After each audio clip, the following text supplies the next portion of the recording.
What if the food you've been making fun of your entire life turned out to be cleaner, simpler, and more honest than almost everything else in your kitchen? What if the so-called mystery meat had fewer ingredients than your morning breakfast cereal, fewer chemicals than your lunchtime deli sandwich, and a more transparent production process than the chicken sitting in your refrigerator right now?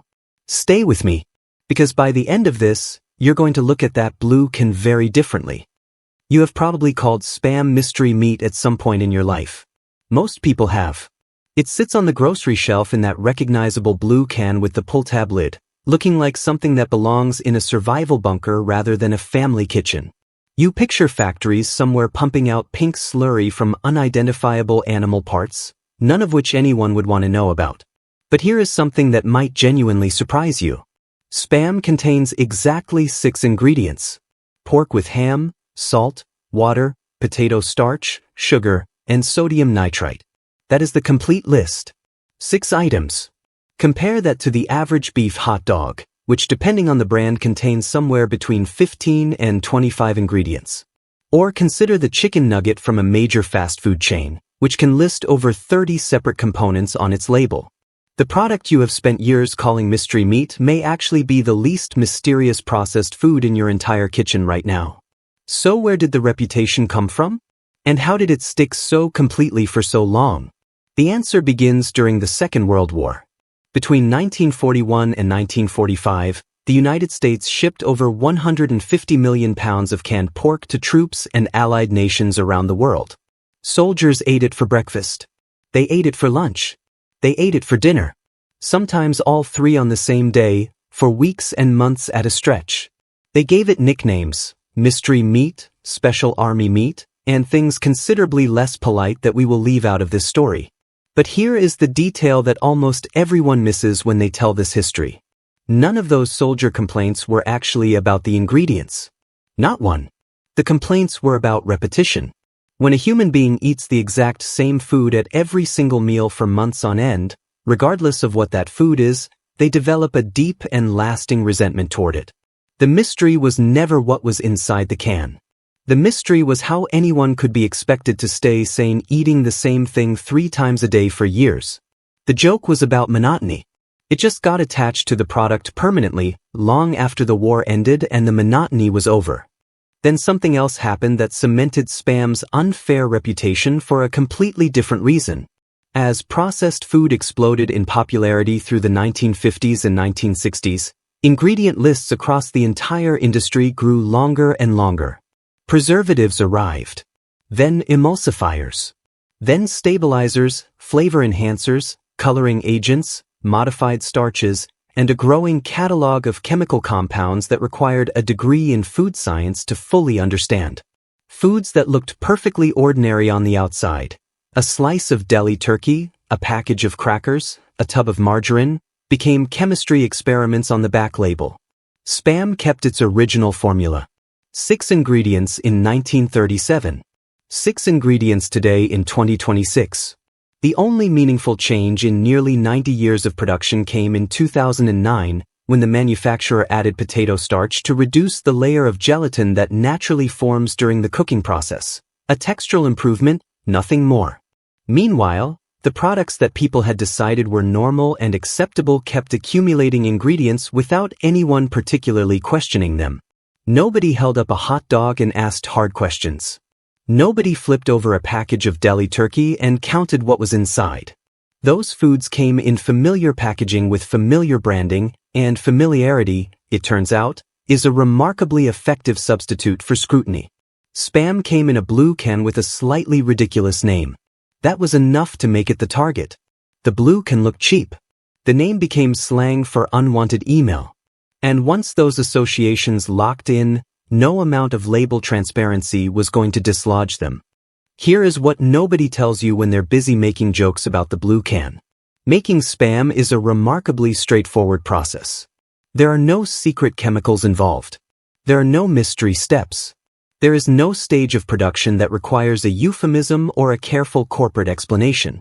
It is meat, salt, and heat applied in a logical sequence. Pork shoulder arrives at the production facility in Austin, Minnesota within 48 hours of slaughter. Workers trim excess fat and bone from the incoming meat, leaving lean muscle tissue with roughly 20% fat content. That ratio is not arbitrary. It is carefully maintained because the balance matters significantly to the final product. Too lean, and the product dries out during cooking.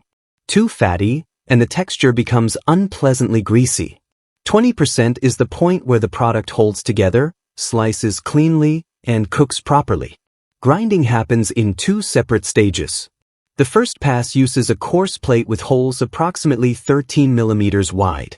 This is what creates the visible chunks of meat you can see when you slice open a can. The second pass uses a finer plate at 6 millimeters, producing a smoother paste that binds the coarser chunks together into a cohesive structure. The ground meat then enters an industrial mixer where it combines with the remaining 5 ingredients. Salt contributes both flavor and preservation. Water maintains moisture during cooking. Sugar is added in small quantities, just enough to balance the sharpness of the salt without making the product noticeably sweet. Potato starch absorbs excess liquid released during the cooking process. And sodium nitrite is added at 156 parts per million, a precisely regulated concentration that prevents bacterial growth and maintains the characteristic pink color. That is the complete list of what goes in. No artificial flavors. No emulsifiers. No modified food starch blends. No hydrolyzed protein. No mechanically separated poultry.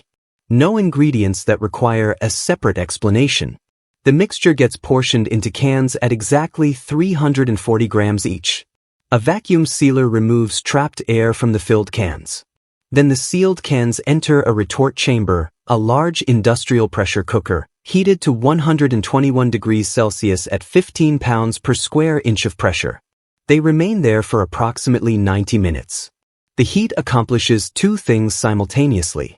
It cooks the pork to a fully safe internal temperature, and it sterilizes the entire contents of the sealed can completely.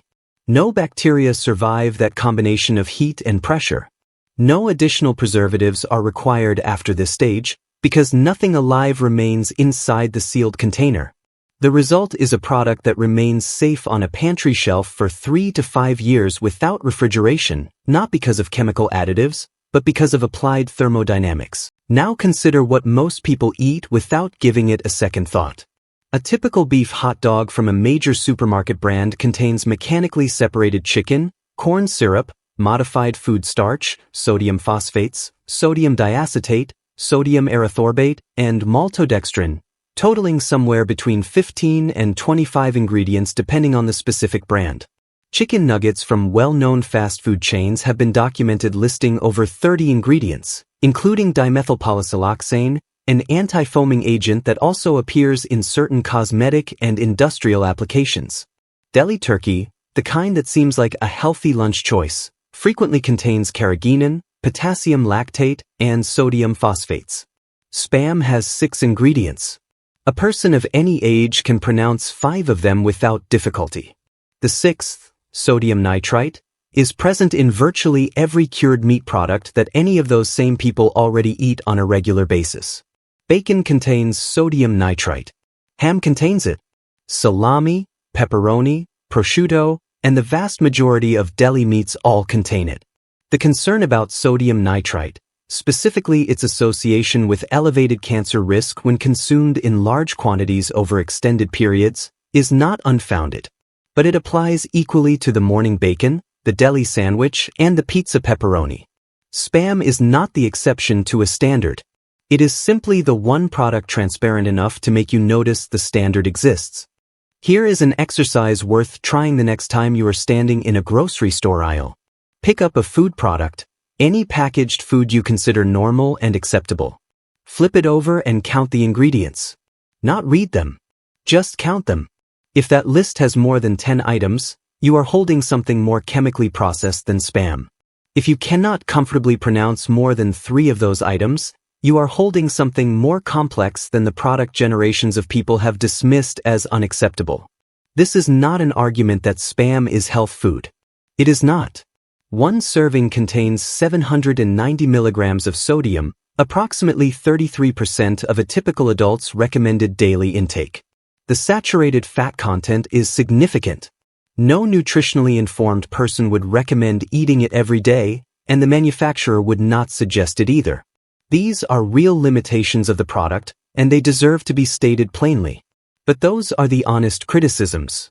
They are grounded in actual nutrition rather than vague discomfort about blue cans and pull-tab lids. And those same criticisms apply, often more severely, to the hot dogs, the deli turkey, the cured sausages, and the fast food options that millions of people choose every day without a second thought and without a fraction of the cultural mockery directed at Spam. The question was never really whether Spam is healthy. The genuinely interesting question, is why we judge it more harshly than foods that are objectively more processed, less transparent about their contents, and no less problematic nutritionally. The answer is entirely about presentation. The blue can looks inexpensive. The name carries unfortunate cultural baggage. Those surface-level associations took root during wartime and then hardened into received wisdom over decades of repetition. And received wisdom, once established, is extraordinarily difficult to shift, even when the facts point clearly in the other direction. 6 ingredients. Ground pork shoulder cooked under pressure and sealed in a can. A formula that has not meaningfully changed in nearly 90 years, not because the manufacturer lacks the capability to add more, but because there was never any reason to. The soldiers who gave Spam its reputation were not wrong to be tired of it. 3 years of anything eaten 3 times a day would break anyone's enthusiasm. But they were never complaining about what was inside. They were complaining about the calendar. And somewhere along the way, that complaint got transferred from the repetition to the recipe, and it has stayed there ever since, passed down through generations as fact rather than wartime frustration. The next time someone calls it mystery meat in your presence, you now have the full story. 6 ingredients. A production process that a 12-year-old could follow on a diagram. A shelf life achieved entirely through heat and pressure rather than chemical intervention. And an ingredient list shorter than almost anything else in the canned food aisle. The only real mystery surrounding Spam is why we decided to question the one processed food honest enough to show us exactly what it contains, while quietly accepting everything else without turning the package over at all. Flip it over. Count the ingredients. Then flip over something else. The comparison might genuinely surprise you.